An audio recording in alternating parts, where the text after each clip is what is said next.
Well, greetings from Washington, D.C. It's Thursday at about 11 o'clock, and this is Snowmageddon Round 2.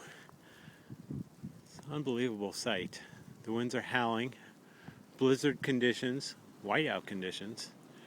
I just dug another trench for the dogs, but the snow sees no sign of abating.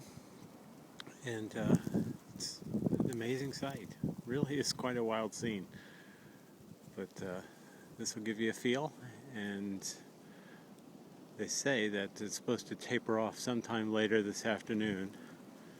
Hopefully, I'll be able to get to Miami as planned tomorrow. Not quite sure how I'm going to accomplish that, but that is my goal. In the meantime, I will be shoveling, and we'll check in later. Bye-bye.